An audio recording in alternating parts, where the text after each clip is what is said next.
Hello, my darlings. Welcome to your daily mini tarot and oracle reading. I am using the Wisdom of the Hidden Realms oracle, followed probably by my Spirit Song tarot. I'm not sure yet. I'll see what spirit guides me to pull for you. This reading is for those that most need to hear the message. And if it resonates with you, my darling, you are hearing it within your divine design. If it resonates and I resonate with you as a reader, I am offering pay what you can readings, and the details of that are in the description box below. So let's see what has come out for you. The Camel Boy, small steps asking for help. I'm feeling for many of you, my darlings, that that's interesting. On the bottom of the deck, you've got the Desert Prince, survival and false promises. So I feel that many of you have suffered a sense of betrayal, something that has happened that has caught you unawares, and somebody, or more than one, but let's call it somebody has promised you things, and that has shifted and that has changed, and you've been left feeling sort of out in the cold, or out in the wilderness, out in the desert where doesn't seem to be much at all. It's a sort of pretty bare landscape at this time.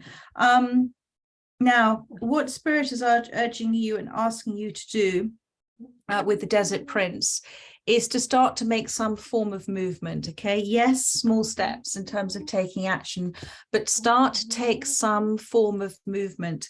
When we make a choice to help ourselves, it is the most powerful energetic movement for us, because within that space of energy and motion, we are showing huge, extraordinary courage and will and determination to take responsibility for our feelings, to look to feel better. And Spirit is urging you to make a small movement forward. And the lioness here is to say that you do have great courage, much more strength than you know, and that in that movement, you will start to realize just how you can not only draw on your reserves, but also perhaps begin to see this as an opportunity for other things that are going to manifest within your life because of the journey that you are on at this time. And the desert is always representative of a difficult journey, a journey that not many would decide to take. With the lioness here as well, there is a grace and a beauty within your movement, and that is something that is being, and I'm talking about your energetic movement as well, about where your energy is starting to focus now. There is a grace and a beauty to it. You are tapping into the divine feminine aspect of yourself, so there is great intuition, great inner learning there for you, and this is the start of something, the start of a choice that you're going to make that has, we're going to see what the tarot says, but it's something that is, take great pride in any steps that you're taking today. Thank you. The Camel Boy, small steps and asking for help.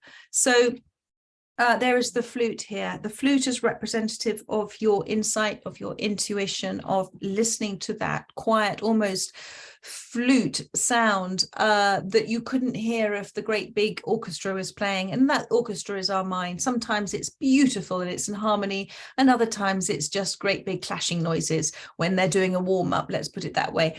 So the flute is the sound of the soul. The flute is the sound of that perfect vibrational, resonant sound that we receive in the form of words, because words have a break between them, and if they didn't have a break between them, they would just be a continuous sound.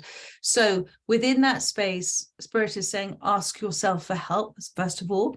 Ask for insight, ask for inner guidance, say thank you for the insight I shall receive on this journey, and put the call out, because your guides are there to guide you, your angels are there to help you, but you have to ask them. You have to set your intention to be able to receive the answer, to see it, to believe it, to have faith in it.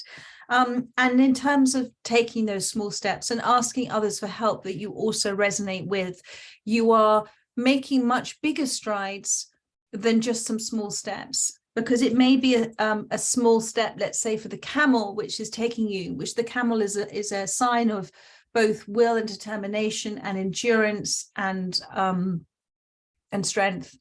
And this little boy is riding on this camel, so the camel might take one small step, but for the little boy riding, using this as support, it is a bigger step. So in terms of asking, you're going to take great further strides than you would otherwise take on your own. So let's see what wishes to come out. I'm feeling the spirit song with this because of the camel. And let's see, is there any other advice that spirit wishes to give? Yes, because in making that first movement, those first steps, you are coming away, you are taking decisive action, and you are coming away from negativity. You can't heal, my darling, in the place where you were hurt. You have to remove yourself from that energy. And the coyote in this card has, through, you understand this, you know that it's not good for you where you are right now. And the coyote, as that intense observer, is very aware of that. You are very aware, if you were taking a moment to step back from the situation, to say, no, this isn't good for me. I actually feel better when I'm away from it. So that's the Knight of Swords, to take that small step towards freedom from a vibration that is pulling you down. And whatever that is, darling, in terms of survival and false promises, because you are designed to thrive, you are designed to grow, not just survive. You are designed, and within your divine design is to feel joy, to feel happiness, abundance, all of it encompassed in extraordinary love and peace for oneself and others. And the first step on that journey is being the Knight of Swords, to come away with a focus on what feels right for you, where feels right for you at this time, what steps can you take in order to make yourself feel better. And nothing's going to block your progress except for yourself. So, and then you've got the Seven of Cups. There are lots of different choices and possibilities that are being presented to you and being offered to you at this time, whether through assistance of others, or words of wisdom that you're receiving from others or from yourself, or opportunities that are presenting themselves to you as a gift of an outreached hand of help, whatever that may mean for you. And with each and every one of those, they are allowing you to take that step out of what effectively may have been a bit of a comfort zone for you, because the lobster can only grow when it's forced to, and it's forced to grow out of its shell. And when we step beyond those boundaries is when the real adventure starts. So they are asking you to take that small step. One more. Oh, well, there we are. My favorite spirit animal, they're all my favorites, but this is my favorite is the panther, as you know from my channel. The Nine of Acorns, the Nine of Wands, reclaiming your spiritual view of life.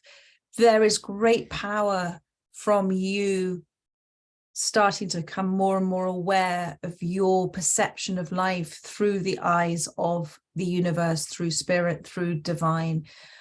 Whenever I see the panther in a reading, it is a reminder to adopt the feline feminine power of almost padding around, silently observing everything, being very content in one's skin. The Nine of Wands is about doing something different. It's about stepping beyond our comfort zone, stepping beyond the boundaries of our beliefs, stepping beyond what we choose to believe is our reality, stepping beyond ways that we have done things over and over again and got the same results, and doing something different. This is the Nine of Wands. And it takes, the panther, it takes great strength and courage to do that. But the panther is something, an animal that we both admire. It's mysterious. It's powerful. It's quiet. It's resilient. It can withstand environments that many other animals or species can't. And within that environment where the panther lives, there is much abundance as well, alongside there being a lot of the unknown. You know, in territories where the panther lives, it could be considered quite dangerous, but equally full of beautiful, exotic experiences and adventures as well. So with this Nine of Wands, Spirit is urging you not only to take a step forward, but to take the right step forward, to take the step forward into that spiritual view of life, to accept that there might be more than what you are perceiving at this time, to accept or to believe just in a moment that this has happened for you, not to you, to suspend disbelief and to take on that panther observation of, I wonder why this is happening for me. I wonder what is going to come out of this for me. I wonder what I'm being asked to observe at this time, and through that observation, what insights I might receive. Because it is with that detachment of oneself, and almost imagine yourself detaching into the panther and observing your life through the panther eyes, through that spiritual view of life. Because the Nine of Wands is a card of, it is emotionally, of course it's going to be exhausting and bewildering and frightening to suddenly have everything change and everything turn upside down. But it is through that change that your transformation is incredibly powerful. And Spirit is asking you to consider, if you haven't already, to start to look at this from a spiritual view of life. Start to look at things, start to say to Spirit, thank you for showing me the right books to read, the right people. Thank you for the right people coming to talk to me, to help me to release all of that information, that insight you already have within you. It's just been forgotten for a while, and just be open to receiving information at this time. And I'm going to finish with one last card. Thank you, Spirit. There's a lot of power animals around you. So there's another one, the King of Swords, logic and justice. Again, taking the right steps is removing yourself from a negative environment. The King of Swords, as the lion, actually lets the females deal with it and tends to not do very much at all, other than having a lovely time, observing everything. So, but also with a very powerful, happy disposition. Unless people get too close, he doesn't want to get too close. Maybe some naughty cubs, and he'll just give them a smack around the nose. So the King of Swords is about you now starting to step into a place of voicing, putting out there, proclaiming, portraying your vision through carefully chosen words that you're going to use, because the sound of your words, the vibration of your words attached with the emotion of your feeling, it forms itself into reality for you. So set your intention now as the King of Swords, as the lion or the panther, about where you're intending to go. Set it as your will and intention. Allow the universe to fill in a lot of the details of how you're going to get there. But take that first step. Take the first step, because it is in the reaching beyond the restrictions you've placed on yourself at the moment and the fear you've placed around yourself. Take a step, my darling. Ask for help and see what happens. See where that help comes from. Be open to receiving it, and remove yourself from, choose your battles wisely at this time, as the King of Swords, as the lion. Choose your battles wisely. Sometimes it's best just to remain silent and watching in the shadows, under a tree, or in the shadows like the panther. Choose your battles, my darling. You are traversing across what is a very difficult terrain at the moment with the camel, but ask for help as you're doing it, and you will be given the guidance along the way. So I trust and hope, well, I trust actually that has resonated, well, that has helped those that have resonated with this reading. Again, if you would like to have a personal reading with me, the Pay What You Can readings, all of the details are in the description box below. In the meantime, if I don't see you again before the new year, have the most glorious, glorious, glorious new year. I am still working through the last of the yearly readings, so I will be looking to do those over the next couple of days. I am then I'm away from doing the dailies until Wednesday the 4th. I believe that is right. It's Wednesday the 4th. Yes, that sounds correct, doesn't it? First, second, third, fourth. Yes, I'm going to be on a little trip up to London for a couple of days, seeing some friends and also family as well. So, but I will, my intention is to finish these yearly star signs for you over this weekend. So much love to you. Happy New Year, and see you in 2023. Take care, my darlings. Lots of love. Bye-bye.